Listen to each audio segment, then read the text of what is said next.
Alrighty, let's get this thing going. Cody Janes in here, joined halftime. Meds and Jan Sacaneros here. CFLer, Grey Cup champ, I do believe, right here in the City of Champions. Not a big deal. We'll talk about that later. No, hey, we're just breaking into this one here. Excited to get it going. Of course, hop on the chat here. Shout out 12 Ounce Sports, helping us put this thing on, producing it. We're going to see where it goes. We're going to be talking everything, little hockey, little football, baseball, basketball. I don't care. We'll talk everything. We'll talk reality TV. We're into it all. We have to.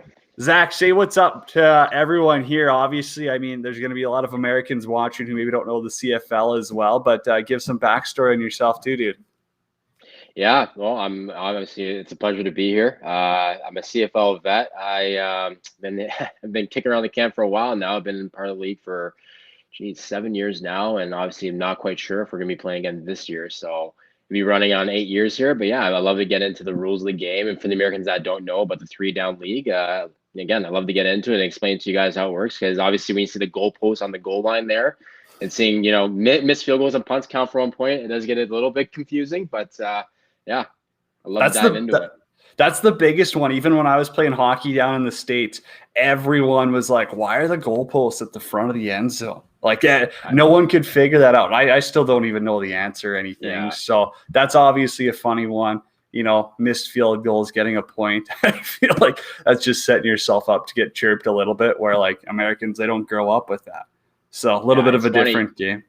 You know what? And I was obviously, you talk about the City of Champions. I was drafted by Edmonton, as you know, and I was there for a cup of coffee for 2 training camps. And I remember my coach, I remember that we actually had a scheme towards the end of the game. And again, this doesn't exist in America, and it's very rare down here that we'd ever do this. But we actually had a drawn up play of, if it's, since our hash marks, it's so harsh on an angle. So if you're kicking like a 12, 13-yard field goal, you kind of run the risk of the ball hitting the upright. So we had a play where the kicker obviously at the time was Grant Shot. So he would line up and he'd aim for when the flag post towards Commonwealth Stadium, which is where the Edmonton Eskimos play. And he just line up and drive it out of the end zone, because it's a missed kick. But again, if you put it through the end zone, it's 1 point, which is kind of weird. We actually never ran out of game, but I remember doing in practice. And you might have some people like, we have fans coming out, but for the odd fan that doesn't really understand the rules, they'd be like, why are they not aiming towards the uprights and just aiming towards the back of the end zone? But it counts as 1 point. I find that funny as well, and hey, I know you're a punter as well too. Do you go by punter or kicker? I mean, I know you do both, but like if someone's like, if you're like introducing yourself, you're like, hey, I'm a kicker in the CFL, or I'm a punter. I would say now I'm probably a punter. Coming into the league, I was definitely a kicker. Like, I was predicated on that. I think that's why I got drafted, was because of my kicking ability, and punting was still a project at that time. But I kind of made my way in the league by punting. You've made a few 40-plus yard field goals. Not a big deal. That's all right. Not a big deal. Yeah, I've also missed a few as well. So I think that's why I've been labeled as a punter for the majority of my career. So I think the coolest thing about the CFL, the kicking system, is in the NFL or college football, you'll see them kind of opt to punt the ball a little bit more, just due to, field goal posts are a little further back. You don't get that point if you miss. So in the CFL, you'll see, a 50-yard attempt isn't the craziest thing in the world. It isn't. No, it's not. It's not. And really, when it comes down to punting too, is that people don't realize that we also don't have a fair catch rule in the CFL. Yeah. We had that 5-yard hill rule. So whenever you see NFL or American punters punt down the middle of the field, they're more or less kicking for height and depth as well. But especially in that gray area when you're around midfield, you're obviously trying to pooch it inside the 10. Whereas for us, we don't really want that. We want to try to angle it out of bounds and inside the 20 there to give our defense some pretty good field position coming out. So give everyone who's watching some background on yourself. Like, where you played juniors, U Sports, or whatever, CIS. Give everyone the background on you. Yep. So I started off at the University of Montreal. I played there for 2 years. After my second year, there was a bit of a coaching change where pretty much everyone got fleeced. And then it was a good opportunity for me to come back home to Western at that point. Liram Haralahu, he's been a veteran of the CFL for years now.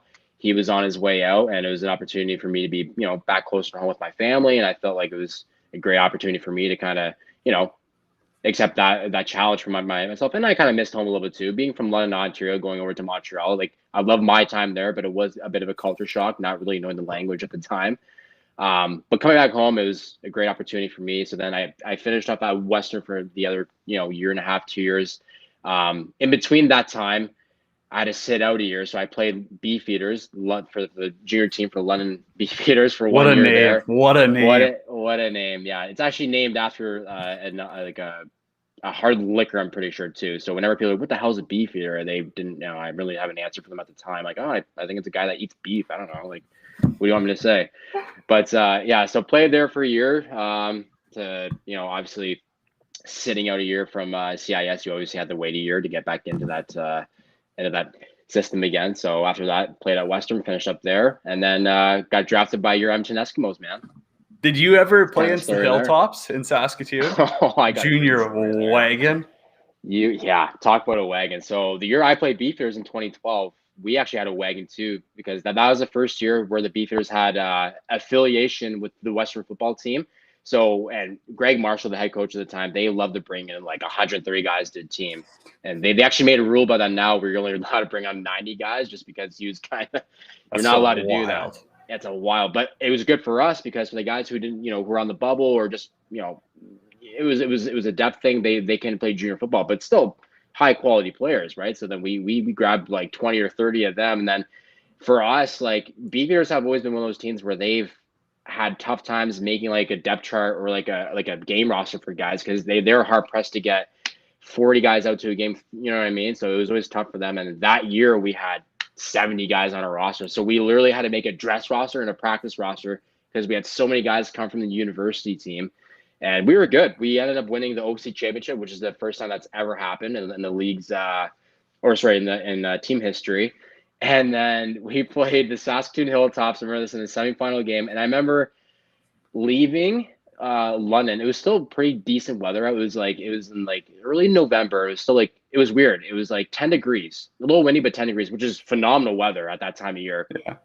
We go into Saskatoon like a few days later, and it's like minus 15, minus 30 with the wind chill. And I remember the week before, our head coach was like, hey guys, like, these guys are no joke. Like, they obviously watched a ton of game film on the Hilltops, and we did too. We knew how good they were, but like, no, like, they basically told us, like, if you guys aren't in the right mindset, like, we don't want you to go, because this team's for real. They're serious about this, and we want you guys to be serious too. And we're like, yeah, whatever. Like, we have a good team. Like, we'll be fine. The game was over before it even started. Like, opening kickoff, touchdown. We get the offense on the field again for the next series. QB throws a pick six, and right there, it was like 14-0 within like 20 seconds of the game, and it was just downhill from there. Not to mention the field was also clay. It was just like frozen over. And they did give us like a heads up for like footwear to wear, and I was still wearing soccer cleats. I was kind of slipping all over the place. Meanwhile, I'm trying to keep my leg warm on the sideline. My other leg's numb, right? Because it's just the old Gordie Howe Bowl too. Oh, dude, it was brutal. Like, honestly, I think I got out there for like 2 or 3 plays. It was like 2 kickoffs and 1 field goal, and that was it. But I think we ended up losing like, I don't know, 55 to like 3 or something like that. And it could have been a lot worse. Like, any day where it was nicer out, they probably could have hung like 70 points on us. They were putting up like 60, 70 points on teams on the regular. I mean, that's a heck of a program they got there. I mean, they get a good fan base too. Like, guys want to play there. Like, guys who are kind of even bubble, university guys. They're just like, well, let's go play Hilltops. Like, go take trade school in Stoon. Yeah, exactly. And like, I think they just got their turf. Of course, now they have. Yeah, I know, like huge renovations to the field too. It's unreal. Incredible. Yeah, I remember that. And then, they have their own weight room. And the weirdest thing was, I remember going to that game. Like, obviously, all of us, we're not used to that kind of weather, that freaking bone chilling cold out there. And we're all layered up, right? We're in just like 3 or 4 layers of Under Armour, and like you see their O line and D line, they're like, they're not wearing anything. They're wearing like, I'm not sure they were like t-shirts underneath. They're like padding. Sasky guys. Just used to it. I'm like, what is going on? Like, these guys we're not cut from the same cloth. Like, they're not human. No, they're Sasky guys, Prairie boys. Yeah. There's something else. So, hey, I mean, everyone, I see that, if you want to ask anything, hop in the chat, whatever, say what's up. We got a ton to get to. We're not just going to talk football. We'll talk some NHL trade deadline. I don't know. Obviously, you're a Flyers guy. We'll get that out there. Sorry to hear, everyone drop a couple of Fs in the chat. But, trade deadline day. And their biggest move is to re-sign Scott Laughton, who I think is a good player. Great move. But, I mean, there was no idea in mind of, hey, maybe we should sell off a couple of these pieces. And, I get it. Maybe they're like, well, let's wait till the offseason. But, you got to start the rebuild sooner rather than later. If you're Chuck Fletch right now, I just think that there's so much going on, and obviously you're going into this year where last year in the bubble they were one game away from going to the conference final. So everyone thought they were like a for surefire thing that they're going to be in the top 4 this year, right? And they all fooled us. But again, I didn't think it was going to get this bad, man. I understand you lose Niskanen, he hangs it up, but at the same time, as much as that is a huge blow, he's not the reason for this. I mean, the team is just not pulling their weight. You look at their current roster; they're just not playing to the caliber of their team. And for the deadline, I did expect them to sell a little bit. I thought they're going to sell a little bit more. I thought maybe a core piece would have left, a guy even though he's not a good year. I know we kind of went back and forth the other day about this, and I was really emotional about that loss to Buffalo. I was, moments away from breaking my iPad in front of my girlfriend's family. It was not a good deal. But yeah, I thought, whatever. If you had to cop up like a few pieces for picks to kind of stack up for the offseason to get the guys you want coming in to help this team going forward, then do it. But I didn't really expect them to obviously make a splash with signing guys right now, just because it's a trade deadline. That's more of an offseason thing. We have more time to kind of think things over and with clarity as well. Because right now, I don't think anyone in that organization is in the right frame of mind to make a big move. Right? They kind of want to see how things are going to play out. And I've had friends tell me fire AV, you gotta get rid of AV, and I've had his back every time. But at the same time, it's you go from a guy who's a Jack Adams finalist last year to, half the time I feel like the past month of hockey, he doesn't have his. And this is completely on the coaches, because I've been there. I'm sure you've been there too. You can probably speak on this more than me, since you played hockey at a higher level than me. But how do you not have your guys go out there every night? And if you're gonna lose with effort. Play hard still, even if you're not gonna make the playoffs. I watched the game last night. I never seen the team look so disinterested to show up and play a game. It's some of these guys are still playing for their contracts, right? Yeah, they got run out of the building. They got run out of the building. It wasn't even close. And even against the Sabres game, it's Sabres. Listen, you're out. Jack Eichel's out. Brandon Montour got traded. Taylor Hall was out of the lineup. There was no excuse to lose that game. All their top players are out. Their best player was Sam Reinhart. And I guess we want to throw in Dolly and Ristolainen, but they're obviously not playing up to their level. But you look at the Flyers team, it's it should be a no-brainer. Even if they don't play a good game, they should still find a way to win that game. And it was Shaber, the Sabres showed a little, pushback, and that was it. And it was game over. And it's here we go again. It's I don't know, honestly, I can't really lay a finger. They need to add everywhere, because right now it's just a complete mess. And you're right. I think they do need to blow it up a little bit. I would like to know who people think the most disappointing team in the league is right now, especially for this season, because I fully feel like it is the Philadelphia Flyers. As you said, there's a lot of people that picked them to go far, and this core is clearly proven. They just don't have it. We can even talk about your team, Calgary. I think Calgary is kind of in the same boat as Philly, and you can speak more than me. I'm in the area where obviously it's I'm in the all Leafs household, so I have to hear about them, and we can talk to them a little bit. But I the other day I took time to look at Calgary's roster. They should be playing a lot better than what they are too. They have a lot of high skilled end players, and the goaltending was stable at one point. I know they let Riddick go out the door to Toronto there, but they're obviously not pulling their weight down there either. No, for sure. Shout out Backside loving the show in the comments there. Everyone hit up there. Let's talk NHL. I don't care. You got any questions? Hit us up. We'll talk any team, any sport. Tell you that for free. We follow it like none other. Speaking of the Flames, though, and at least let's go back to the Daryl Sutter, their coaching, AV.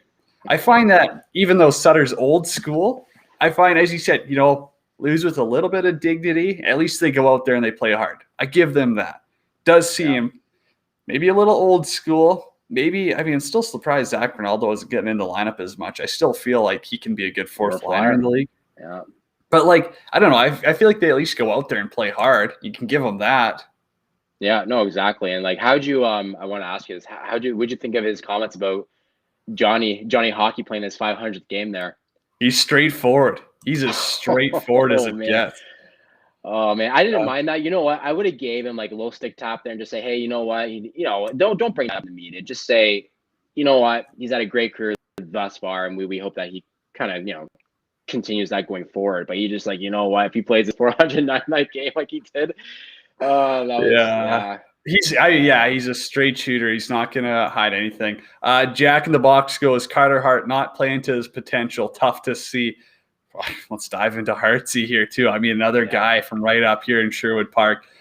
It's tough. I don't know. Give me your thoughts on him though, because Adam with World Hockey Report's always like, well, send him down to the minors, let him get confidence. I don't think that's it. I think that comes down to AV kind of locking the guys in and saying, hey, we got to play some better defense around this kid. Like this is our goalie of the future, and we're giving up 12 grade A chances a game.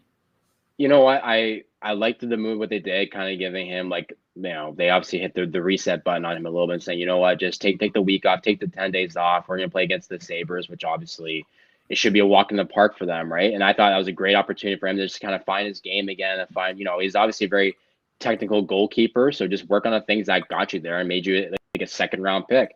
And it looked like it was fine. That first game back against the Islanders, he was phenomenal. Right. And then the two other games after that, he looked good too. Obviously he had, the one game against Boston. I thought overall he was still good, but I think honestly it's a combination of both things, right? And you look at the defense, some games they show up and some games they're just allowing these grade A scoring opportunities where you're in your head, you're like, which goalie in the league is going to be able to stop this puck? Right. Like the game against Boston, I think, which was a crucial game when they ended up losing, I think it was 3-2. Like Flyers gave up a shorthanded goal where it was a 3-on-1. Like, what do you want your goalie to do in that situation? You're on a power play and you give up that kind of goal. And then the other night, obviously against Buffalo, he wasn't great. I thought there was maybe 2 goals he should have had there. But it's, as a goaltender, I feel like we're it's very similar to kicking, where it's a lot of it's mental, right?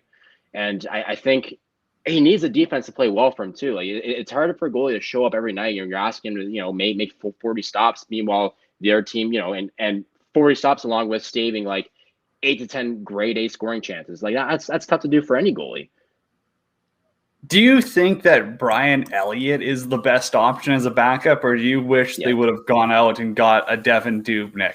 Wish they would have gone out and got a David Riddick, someone who might push Carter Hart a little more for the starter role, where I feel Brian Elliott, he's going to be the backup no matter what. He kind of knows that. Everyone knows that. There's no competition right now for Hart. He's got it. I mean, you can call it a good leader, whatever. I still think Cam Talbot's a better, if you wanted a leadership role, Cam Talbot's the better option there. I don't know. I think, honestly, I think Brian Elliott, in my opinion, I might sound like a bit of a homer here. I think he's one of the best backups in the league. And it's no secret. Hot take. That's a hot take. Well, look at him this year. Look at him last year. He's done his job. It's like he's also 36. What do you want, And there are times throughout the year where Mike Smith's 39.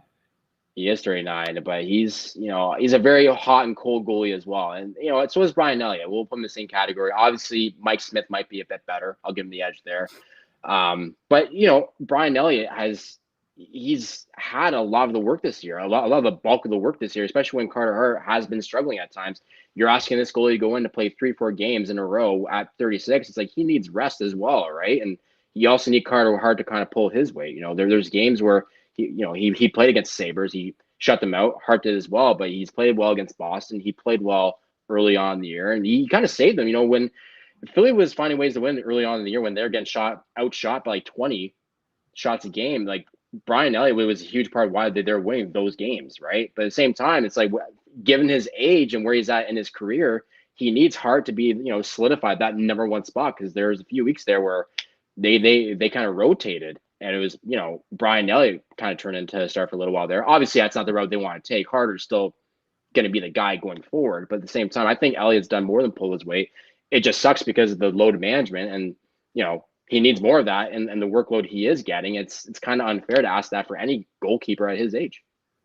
That's fair. I don't know if you can see the chat right now. Vegas Squares hearts in the chat. That's a good one there. Carter Hart, no Julie the Cat Gaffney, Mighty Ducks. Have you watched the new Mighty Ducks yet? No, I haven't seen it I yet. I haven't watched it yet. I'm kind of waiting till they all come out so I can either binge it if it's good or just gas it if it's not. Well, that's what I'm thinking, because it's also like a trilogy, right? So I think I'm gonna watch all three and then watch that one. But I saw the preview last night. It's like, God damn, like these guys are getting old here. Jeez. It's tough. They really changed it up. Jack goes Luch's 1,000th game. Love to see it. Speaking of Calgary, did you watch a little bit of the Leafs Flames game last night? Yeah, I did a little bit. You know what? The Leafs apple and a tilt in the first period. That was great. That was great. Old to see, school man. hockey. You love to see that. Oh yeah, and you know what? I think the Leafs right now, I can't stand them, honestly. I'm from this area, and obviously I cannot stand the Leafs, but they're in a position right now where they can afford to lose games here and there. They just can't obviously go on another 4 or 5 game losing skid. But it didn't look like they're they didn't show up for that one. And again, you know what? Calgary. Again, we talked about this like a few minutes ago. Same spot as Philly, but at least they're like showing up and still playing hard every game. So you gotta give them credit for that. Finding ways to beat these good teams still. And I'm gonna assume that they're probably out of the race right now, but at least they're on pace to end things the right way and on a high note. We can get a little bit more in the Leafs as well. Jack says he's doing the same thing with the Ducks series. I don't know, like it's just the remakes. I don't know how much you're a movie guy or not, but like. Slapshot 1, great. Slapshot 2, huge downhill step. 3, awful. Same Mighty Ducks, D1, great. D2 was actually one of my favorites, and D3 I can't stand. So I don't know. I'm one that's just like, why drag it out if it's just going to be disappointing? They gotta do, man. Honestly, so I'm more of like a TV show guy, and like I love The Office and like Friends. The Office getting into. The Office is great, but you even see Friends like the reunion. It's cool, but like. Show like that was so popular and so much, fandom around it. It's like, do we really want that? It's kind of like Fuller House too when they brought that back. It was like, it's okay. It's just like, what are you trying to do here? Just, it was a great thing. Just leave it at that. Like, we don't have to beat it into the ground. You know what I mean? Just leave it as it was. It was a great show, but now you're just making too much of it. Okay, so we do this thing with a bunch of my buddies at work, especially, and it's the Olympics of TV, like just the Olympics of anything. So you get an honorable mention, a bronze medal, a silver medal, and a gold medal. We're gonna do that right now. I'm throwing you on the spot. TV shows, Olympics, go. Oh, geez. Okay. TV shows, Office. No, you need an honorable. You need an honorable mention, bronze medalist, silver medalist, gold medalist.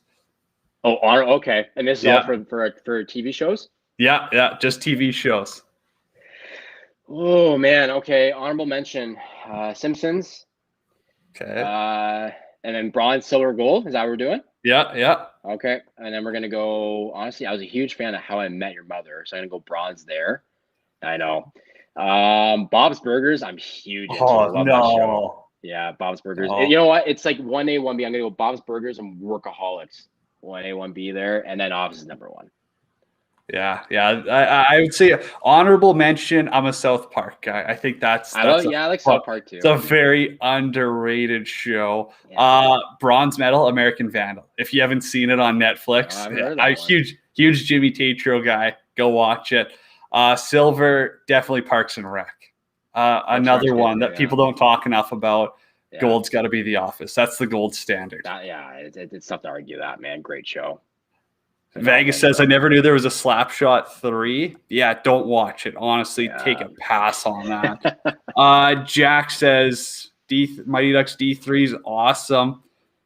Basically, I have to play the JV team. I don't know. I never, I mean, even when I was in the States, I kind of went to a smaller high school. So, they didn't really have the varsity JV thing. So was that even a thing? I was in Missoula. Well, I made a couple other stops too, Wichita, Des Moines, but mostly in Missoula. So Wichita, well, you were out there. Is that Midwest, Falls, right? The Wichita Falls. So Texas. Yeah. What a place. Yeah. No, not Kansas. Fair enough. Yeah. Sports Stance says far away from home.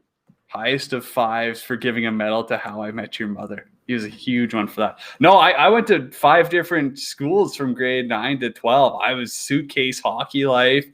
I mean, kind of like my CFL career, bud. There you go. Yeah, no, I mean, I made the miles. I wouldn't change it for anything though. I totally get there's some part of me that's like, It sucks. I didn't go to school for 4 years, hang out with the same kids year after year, make those friends. But again, like, dude, you're playing a sport, you're traveling the world. Yeah. Like, it's unreal. I think as someone, I got to go overseas. I don't know. They got football overseas. Like, has that ever become an option? I don't even know. Like, dude, are they paying all right over there? Like, I can't imagine it's CFL money even, but like, is that ever an option for you? Like, does like someone reach out, be like, hey, want to come play in Germany? So Germany's probably the top league. I remember there's like 2 years ago, there's a team, I think I want to say Frankfurt or something like that. Yeah. And I remember, 2018, because it was right before I signed with Toronto. And I was already kind of thinking about hanging it up a little bit because I wasn't really getting many calls, and I just got out of training camp with Montreal. And I had a good training camp for the most part. I just figured, you know what, I'll wait a few weeks, see what happens. Didn't get a call, and it sucks that we had to kind of prey on injuries, right? Or something kind of happened, or someone just not playing well for me to get an opportunity to come in there and work out. And I remember at that time, I got this email from someone, and then they said, hey, we watched because I have a bunch of my highlights on YouTube, right?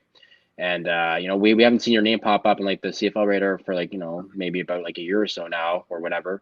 And we want to know if you'd be like interested to come out there. We can cover all your travel expenses kind of thing, and like some of your rent and food or whatever. And curiosity, like, okay, you have me listening a little bit here. I'm kind of curious now to see how it works. I've never been to Germany either. It'd be kind of a cool time to travel and whatnot. Frankfurt's awesome. Yeah, I've never been there. Yeah, exactly. Right. So I figured, you know what, I can go out there, maybe travel a little bit. And, it was like 300 euros a month.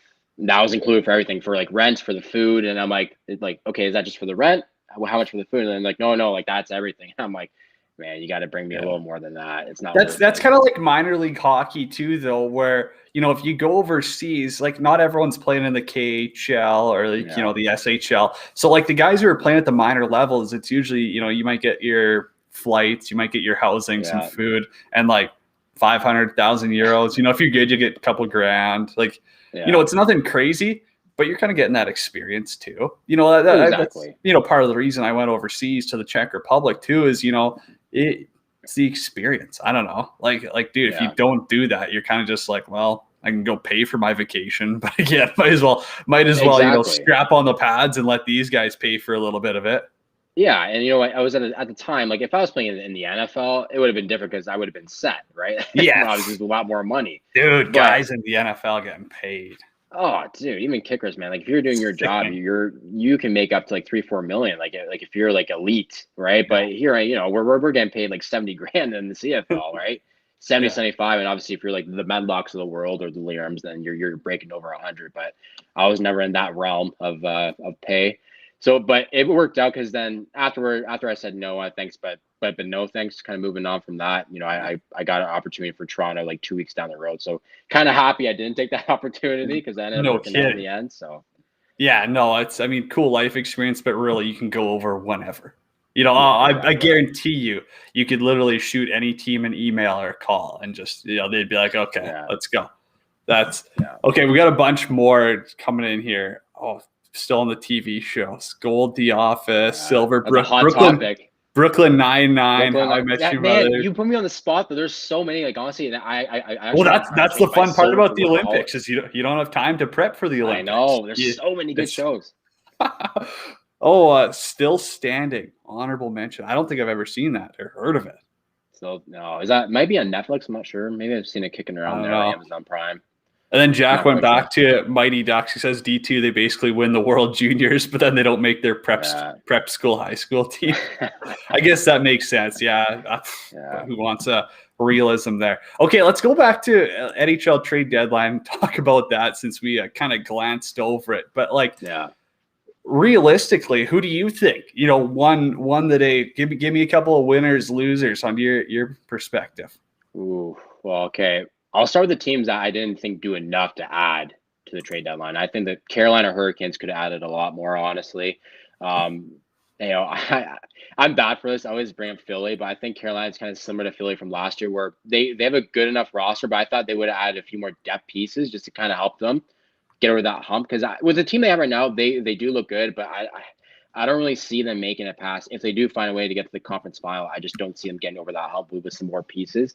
And what was the only move they made? I think they only shipped out Hayden Fleury to Anaheim for some guy's name I can't even pronounce in a draft pick, like a 6th round draft pick. Some Finnish guy, I think, or Swedish. or Scandinavian, whatever. But yeah, I thought they could have done a lot more with that lineup because they're doing very well this year. They have a team that can go all the way, I feel. So I was kind of disappointed. I know you don't agree, eh? I don't Based on the agree. games I've seen, I think they have a very good team. But that's just it, though. Okay, so you don't think they can go all the way, right? I'm sure you're not the only one who feels that way. So wouldn't you add to the team?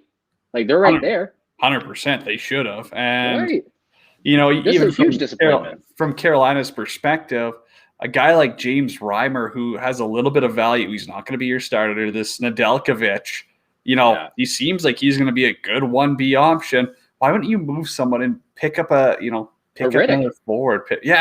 Well, he doesn't have to be a goalie. I mean, move Reimer and get a depth defenseman. Bring in a Jordy Ben. Bring in, I don't know, I would have thought.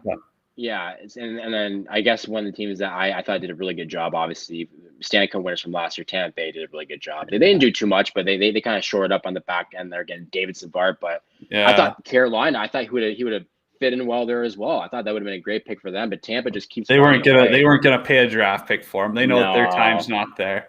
No, Jack says Ken Holland fell asleep. Oh man, I don't want to dig too deep on the Oilers. I think Kulikov. And I mean, is that not like a Mike Green pickup of last year? Like, you kind of just pick up a depth defenseman. He's not going to do anything. Obviously, Mike Green opts out of the bubble, whatever. But everyone here wants to, they're making a mountain out of a molehill with Kulikov in a sense of they're like, oh, well, he played all this penalty kill time. It's like, yeah, well, New Jersey has the worst penalty kill in the league. They're like, well, he gets all the tough matchups in New Jersey. It's like, well, I mean, they don't really have anyone else. It doesn't mean like, oh, he's a star, he gets the tough matchups. It's like, no, look at New Jersey's defense. They're not that great. Like, you can't put Ty Smith up against the league stars yet. No, not yet. there's just so much in that. Yeah, Tampa the Cup again. I don't know. When they get Kucherov back. That's what I was about to bring that up, man. Like, that's the scariest thing is that, I know he's been skating for the past few weeks now, but eventually when he kind of slides back into the lineup, dude, that's going to be a force. Because you think about Stamkos is in right now, and I love Stammer, but they didn't really need him last year. He showed up for one game. I know he made an impact, and it's always nice for one period. Well, it's not for ourselves. He's wearing the C. It's stitched on his jersey, but that team is Victor Hedman's. It's been his team for the past couple of years. Yeah. I'm a big Hedman guy. But I'm a big Hedman guy. I think that he is a top 5 most valuable player in the league. I've thrown that one out there before. I think that Vasilevsky has gotten over that hurdle, which is huge for him, where I was always his harshest critic. Biggest games, he shies away. Same with Kucherov. I still think Braden Point's their most valuable forward. I'll stick with that. Yeah. I'll stick with that one. That guy is the motor that runs that team. Take your pick, though, right? You got Braden Point, right? And then you got Steven Stamkos. You know what I mean? Cedric Paquette. Not him. He's not there anymore. Andre Palat. He's super underrated. No one talks about him enough and what he brings to that team. But Tyler Johnson, that's the thing. They have all these great forwards, and you look at their depth guys, and it's like they're third and fourth line guys. They can play on like a lot of teams' third lines. Yeah, 100%. Easily. So that's another team. And I guess another team I want to bring up was Ken Holland's old team. I thought Stevie Y did a really good job for the Wings. I was shocked that they just caught the Verona like that. Yeah, that's what Vegas said too. Eisman, huge return on Mantha, and I think that too. I mean, a first, a second, you get Verona and Panik.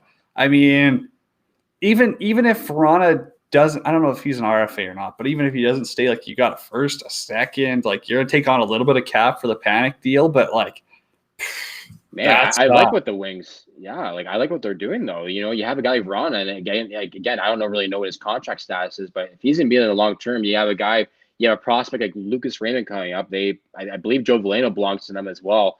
That's gonna be a scary power play. Like they're gonna be years to come. They got that Snyder. Yeah. That guy's a stud, absolute weapon on the back end. I think he's going to be – I mean, Joe's got it – or not Joe, Stevie Y has got me to read a comment here as well about Joe Sakic. We'll get to the Avs in a bit. I mean, Stevie Y is building something, and the Wings are going to be a powerhouse again. I'm telling you, give them 4 years, they're going to be might be sooner. making runs. Yeah, 3-4 years. Not okay. So sorry. Let me clarify. I don't think it'll be sooner as of them winning the cup. But I think for them being competitive for that like 7th, 8th seed, I think 2 years away. Honestly, I'm a huge fan of Dylan Larkin. Huge fan of Tyler Bertuzzi. I think those are guys who you can. I mean, you can build your forward group around them for sure. Yeah. But yeah, you pick up some picks. I don't know. And it does. Yeah. No, you are right. And I think for a guy like, obviously they, Mantha signed a huge ticket in the offseason there. But when you sign a guy like that, you have to be a difference maker, even when times aren't going well, right? You like seen teams in the past. You look at Jack Eichel. He's played on a bad team his whole career, but he still finds ways to put up points and be, meaningful to that team. And it felt like Mantha, as good as he is as a shooter, it's like some games he just kind of fell at the face of the earth. And I think he got scratched a few times this year as well.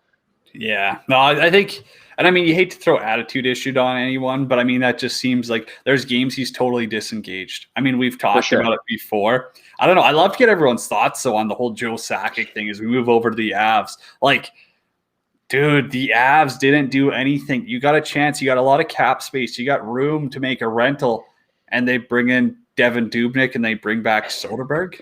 Like, I don't know. I thought this team would be like, hey, this is our year. Let's go for it. We got cap space. We haven't had to chunk around too many huge tickets yet. I don't know. I think maybe guys, as Jack says, NHL GMs didn't let Joe Sakic rob them blind. No. Well, he made a good move in the offseason getting I think it was Devin Taves from the Islanders, right? Yeah. Who's the exchange was for there, but it was Devin Taves is a hell of a D man.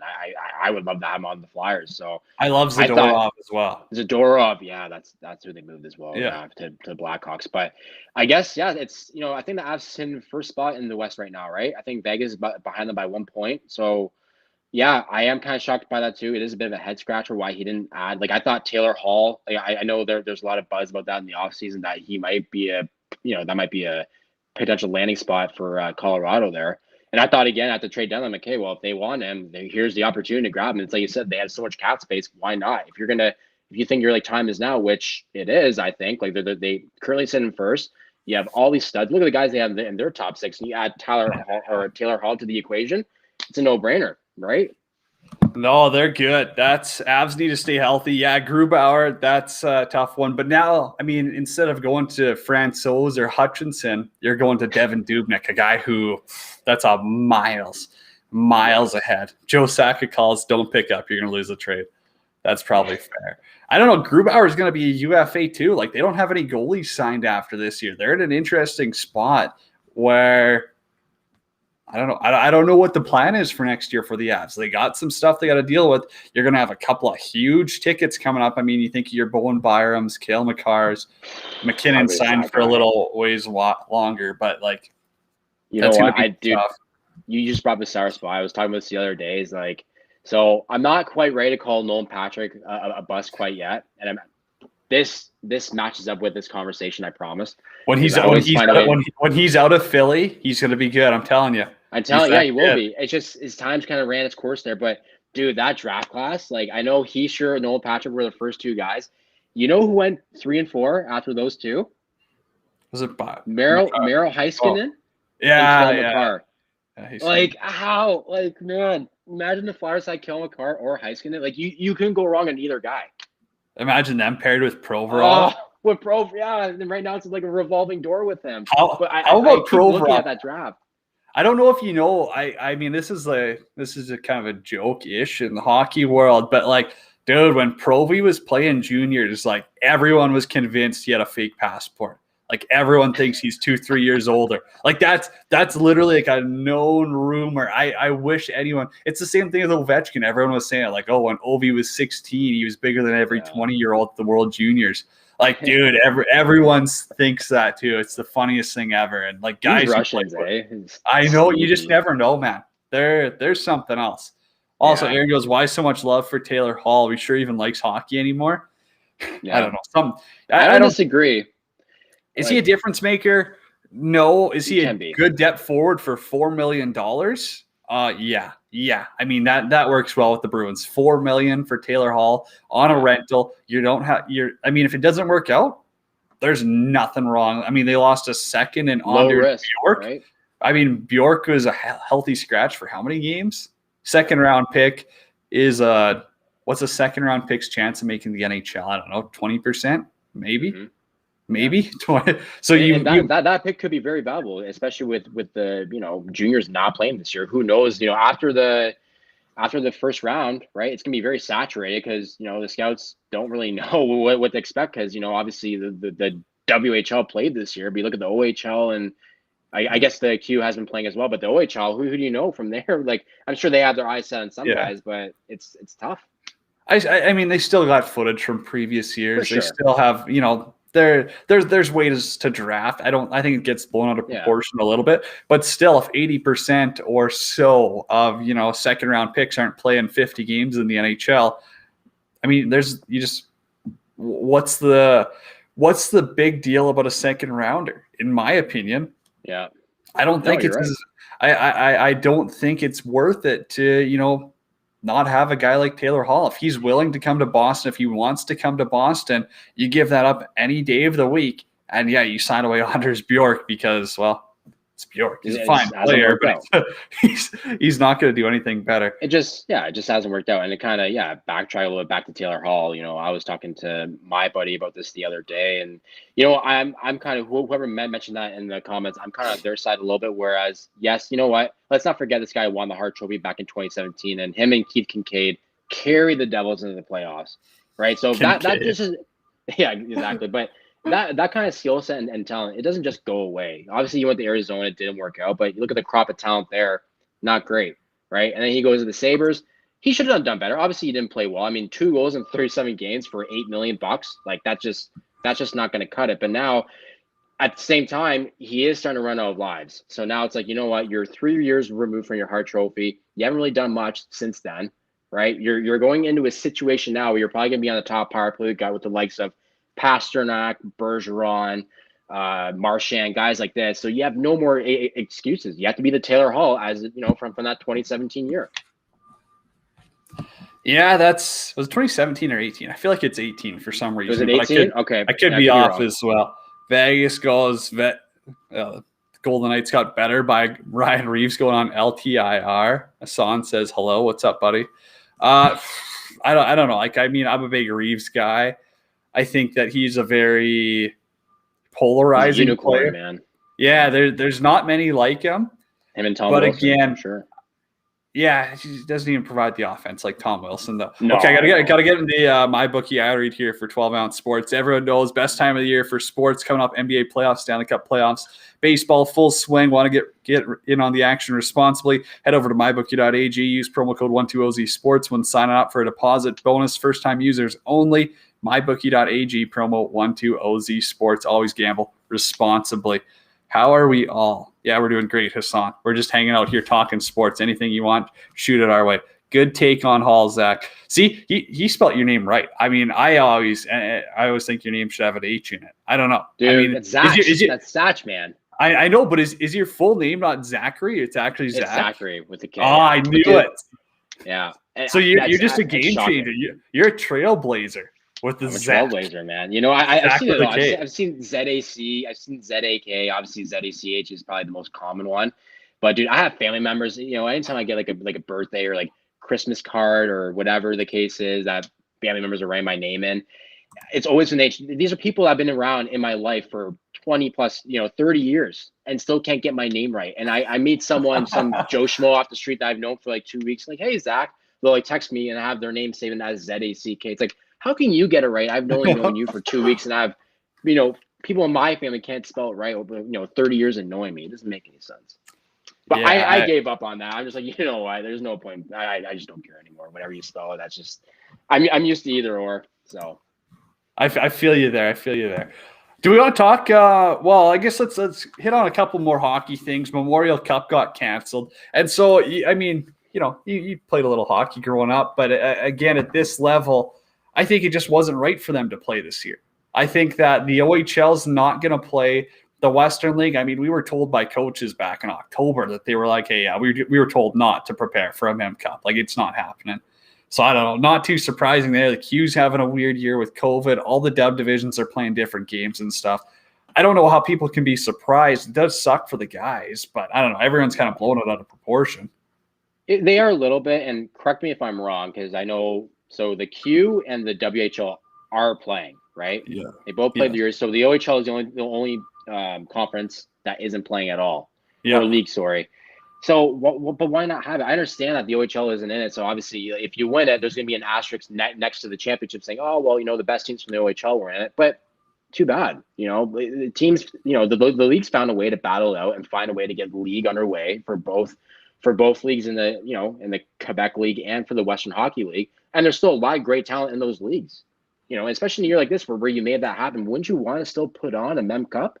I still think that the biggest issue is travel and player safety. It's these leagues already dealing with COVID issues. The Qs had to shut down. The Dubs had so many teams, shut down now. Games are getting canceled, postponed. So even if you take the top 2 Q teams and the top 2 Dub teams, say after their season's finished in June, you're going to be having like a Mem Cup in July for these kids. I mean, they're going to have to quarantine for 2 weeks. They're going to have to go through rigorous testing just because the Canadian government. That's a tough one. It's a tough one to sell to these guys of, hey, play hockey into July. And if the NHL wants to start on time, September, October rolls around, that's not a long break for someone who's 18, 19, 20 trying to make the next step. And, I mean, you hate to push on to the injury standards, but, if you get injured during that because you're playing a month later than everyone else, that sucks. Yeah, exactly. And again, like we're both being, I'm being selfish anyway, just because I love sports and I want to see as much I do too. Possible. I would love to see it, but I think from a realistic standpoint, you kind of just have to say, hey, league championship's good enough for this year. Let's prepare for I guess. It'd just be nice to see, because obviously if you're able to some way, somehow put that tournament on, there'd be a lot more viewership, I feel, right? And for the questions about those bubble guys going into the draft, and I know the draft might be a bit earlier, where guys, like years down the road who are 16, 17 years old, it kind of helps them where teams like, oh, like we got to kind of, have this guy on a radar. And if they have a huge tournament, their draft stock goes way up, right? So those are the guys too where I'm like, if they kind of put this on, it could really help some players out down the road. But again, it's me being selfish, and I understand why they don't want to put it on either. That's fair. I'll be interested to see if Sportsnet or someone picks up like the league finals, maybe the Q, WHL, like just the finals to broadcast that. But again, I mean, they're so NHL centric. I don't know if they would. It's kind of an interesting one. Okay, going back to the chat here, Vegas says, would you rather see your favorite goalie score a goal or win a fight? That's a tough one. That's a tough one. And, being a former goalie, I think scoring a goal is pretty ultimate. I mean, goals are way more rare than a fight, I would say. And so I got to go with score a goal. As much as I'm old school, I think fighting's awesome. Yeah, I'm probably going to say score a goal. Who was the last goalie doing that? Was it Rene, I think? Was he the last one to do like a year or two ago? And do you remember the emotion on the bench when he put that in? Because for some reason, I didn't think it was that rare. Like I don't know why I thought this, but I thought like Marty Brodeur had like 13 goals for some reason. I think he had like 13 over his career. My buddy's like, no, you idiot. He had like 4 or 5 maybe. And I'm like, oh, and I look at him like, holy, you know what? It is really rare to do that. And then he got one, and the bench just erupted, because I think it was the first time, and I don't know if you know the fact, it was like years that it's happened since he put one in. But yeah, it was cool to see that though. Just like from the action on the bench, I'm like, holy geez, this is super rare. Yeah, I'm just trying to find. Here's some dates. Yeah, Pekka was the last one. Wow, that was in the 1920 season. Then Mike Smith in 2013. So since him, it was 2013. Brodeur had 3 goals in his career. Like, what am I thinking? 13 goals a goalie got. Jeez, what a career! I thought you had more. No, I'm confused here. He's got 3 by his name. Oh no, he's got 3. Yeah. So he's got 3. Yeah, just 3. Hextall has 2. Yeah, Billy Smith with 1. There's a bunch. Wow, that's okay. But yeah, no. So sorry to cut off. So as a former goalie, like you got to rip that to get, obviously, because like the guys are so athletic nowadays that they can just kind of knock that down, right? And they're kind of the goalie has a puck on a stick towards the end of the game, and you're really pressing. You're probably gonna have guys sit back a little bit just to kind of knock that down. So as a goalie, would you just have to absolutely just rip that down the ice with a lot of velocity and height? There's so many dynamics to it where like you really have to play it where you see a lot of them are the other team's going on a change. So you kind of have to have that height on the, like, you got to shoot it over a bunch of guys, but you also got to pound it. And so there's some times where I think it was Nabokov who pretty much like went all the way to like the far blue line in the air. And I mean, Rene, like he just blasts it low. It's like, it just had a perfect line. He just crushed it. Well, like, people don't realize that the stick's not really meant to like rip it either, right? No, like look at the gloves. Look at the gloves they make you wear too. That's a mess. Yeah. So I don't know. I think it's impressive. What's more impressive is like your Ron Hextalls and Billy Smiths with like the sticks they were using. Like, bro, those were, I mean, you might as well grab a table and shoot it. There was nothing good coming out of those paddles and like the gear they were using. So I give them credit because they were literally shooting with a tree. Yeah. It's no doubt. That's it's a tough one, but it would be cool. We get more questions coming in the chat. I got a quick funny story though about fighting wise. So when I was 16, my first year of juniors, I was playing down in Missoula. We were playing against Helena. I mean, year before they were national champs, absolute wagon. Their other goalie was a 20 bomb, and I was 16 at the time. So like, I'm 150, like carrying my gear here. There's not much to me. There's like a partial line brawl. And I want to be like, hey, home barn, we're losing probably 3-1, 4-1 at this point. I'm like, whatever. I'm going to try getting a scrap here. I kind of like skated up to like top the circles, blue line, little glove shake, little look. He kind of waves me off or whatever. I'm like, what is this guy doing? Like, come on. Like, just give me one here, whatever. It'll be awesome. We'll make it on YouTube, something like that. Yeah. Like whatever. I just, I want a shiner for school. And then the kid comes up like after, like this is like after playoffs, they knocked us out. And this is like January something. He's like, hey, I know you wanted to fight earlier in the season. Not good. Got the shit kicked out of me when I was 16. Don't recommend it. So I was like, this guy's been through it, but I guess he got the wheels beat. Yeah, he got the wheels beat off of him when he was young. Pretty funny there, where he was kind of like, I'll probably spare this kid the embarrassment. Because, I mean, he's 6'4", 200 pounds. It's just probably for the best, I didn't get the wheels knocked off me. Oh, my God. So, Aaron, in the chat. You what? Sorry, I just can tell, for a really quick here. Yeah, so I had a kind of similar one where, so CFL, obviously, and, like, it wasn't, like, obviously it's not the same thing as hockey. It's more like pushing and shoving and the rest kind of breaking it up. There was a couple of punches thrown. But this is my very first game ever in the CFL. I remember this. We were playing in Montreal. I was in Ottawa at the time. So first game with them, and it was actually Duron Carter, shocker, stirred the whole pot, started the whole thing. Actually, I think we did. I think one of our safeties took his head off in the end zone, but what Duron Carter did, and he hung on to it somehow. Like I thought his head was in like the third row of the stands. Somehow he gets up, he walks over towards our sideline, and Rick Campbell, he's a BC now as a head coach, but our head coach at the time, he walks right into him purposely. He just gives him like a little shoulder to shoulder there, and Campbell kind of played into it a little bit. He kind of stumbled back and fell over, and then obviously you hit a head coach on any sport, you're just asking for trouble. So our whole sideline erupted. Me being kicker, I'm just like kind of getting into it, kind of backing up. I'm like, yeah, let's see if I can find like a DB or something just to kind of hold on to make it seem like again part of the action. Well, the guy I decided to kind of grab onto, and like he won't remember this because I'm a no name compared to him. Nick Lewis, for whatever reason, somehow got my hands on him. He shoves me back, man, and like I go like I was like a freaking like bug day. Like, he just like flicked me. He's like, get off me, and I'm like, he just kind of looked me up down like, who the hell are you? And I'm like, you're right. I'm gonna stay away from you, man. I'm not getting involved in this. Like you're a bowling ball. Like I'm not gonna. Yeah. No shot. That's hilarious. Yeah, Lewis was a fridge out there. Didn't realize. Oh, dude, like it was like he hit me. I'm like, I chose the wrong guy. I don't know why I even decided to be involved in this thing. I'll go back to my kicking net and just hang out. That's hilarious. I totally feel you. We're like, being a goalie, kind of like a kicker, I guess. Like I wouldn't say like a goalie's closer to a quarterback. We're like quarterback's kind of involved all the time. Goalie's just there when you really need them. That's when they stand out. So interesting there. So Vegas did say, Zach, would you rather be a star player in the CFL or a fourth stringer on an NFL team? Fourth string. What the hell's a Fourth fourth string? Is stringer. that practice guy? Like quarterback, I guess. Jeez, man. I don't know. Like right? What do you think? Like let's put it in a quarterback perspective. Would you rather be Mike Riley, Bo Levi, or would you rather be a third string on the Patriots? I don't even know what's a practice obviously guy. I want to play. Yeah. So practice roster guys, I think like the starting point pay wise, if that's what you're alluding to, is like $100K.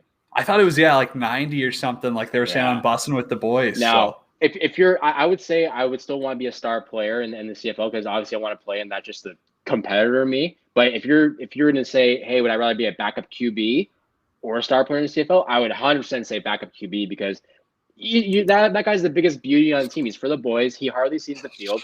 He's there just to be not like the jester of the locker room because you still need to bring a lot to the table and fill in admirably if your star goes down. So just enough to get over the peak there. But you're still making $4 or $5 million just to kind of, chill on the bench and motivate your like starting QB and get the boys going, which that's basically what I did in the CFL. There you go. That works. So it's always an interesting one. And it's always something I think about where the NHL doesn't have that, not an issue, but like there's no competition for the NHL. That's what sucks. Like bring back the WHA, bring back more competition. I think that would be interesting. Dude, we hardly ran into any of the football topics. You want to, we talked about Ryan King, and I mean, hey, up here, AA football team, Edmonton football team, Edmonton Eskimos, whatever you want to call them. Ryan King, I mean, Bev Facey grad, played Wildcats too. He's 35, something like that. Long snapper, just retired. You got to play with him though. Like, what was that like? Oh man, it was great. Honestly, he was one of the first guys as soon as I arrived in Edmonton that kind of took me under his wing, which makes sense. He was part of that specialist group. But man, you're talking about a guy like biggest beauty, first of all. I love that guy. And like it sucks that I didn't really get to know him that well. Like a month in total from 2 training camps. Like I was literally there for a cup of coffee, which kind of sucked because they had a really good team there, especially when they won in 2015. I knew they were gonna go all the way. But Ryan he was awesome. He just like, I was predicated myself on hard work and what it took to get into the league.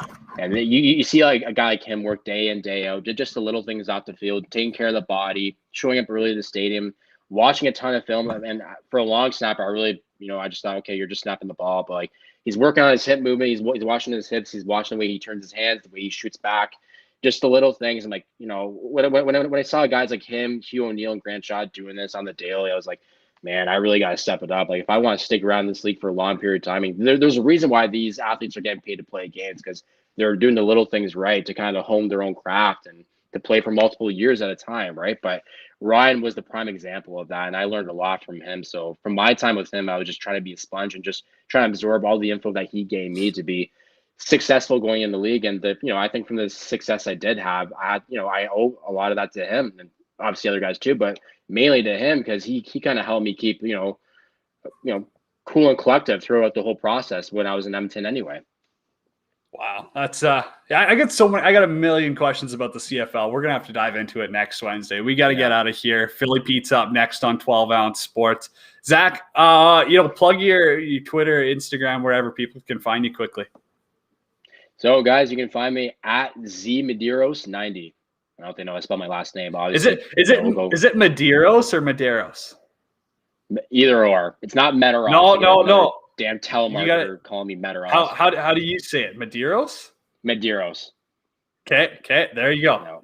That's cut and dry. It's Medeiros now. Medeiros Cody Jansen.